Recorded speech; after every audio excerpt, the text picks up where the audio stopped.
ఎలాగా వీధి కుక్కలు కరుస్తున్నాయమ్మ, కాల్చేస్తున్నాయని బుజ్జిని పట్టుకెళ్ళి మొత్తం 44 కుక్కల్ని ఒక పట్టణంలో కాల్చేసి సమాధి చేసేశారు. అది మనుషులను కూడా కలిసే వాళ్ళని కాల్చేస్తే మనుషులకి అనేక జబ్బులు ఉంటాయండి. పిచ్చి వాళ్ళందరూ కాల్చేస్తారండి మనుషుల్ని.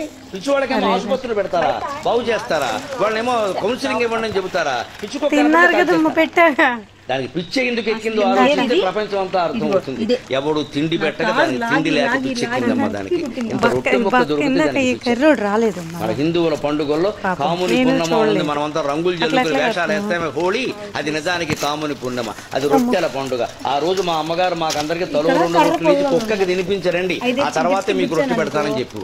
ఖచ్చితంగా ప్రతి కుర్రాడు బయటికి వెళ్ళి 2 రొట్టెలు కుక్కకి తినిపించి రావాలి. ఈ రొట్టెలు కుక్కకి తినిపించామనుకోండి, హోళీ పండుగ నాడు బయటికి వెళ్ళి ఖచ్చితంగా ఆ రొట్టె గుర్తు పెట్టుకుంటుంది. తినిపించిన అన్నం పెట్టిన చేతిని కరిచే లక్షణం మనిషికైనా ఉందేమో కానీ కుక్కకి లేదండి. చాలా విశ్వాసంగా ఉంటుంది.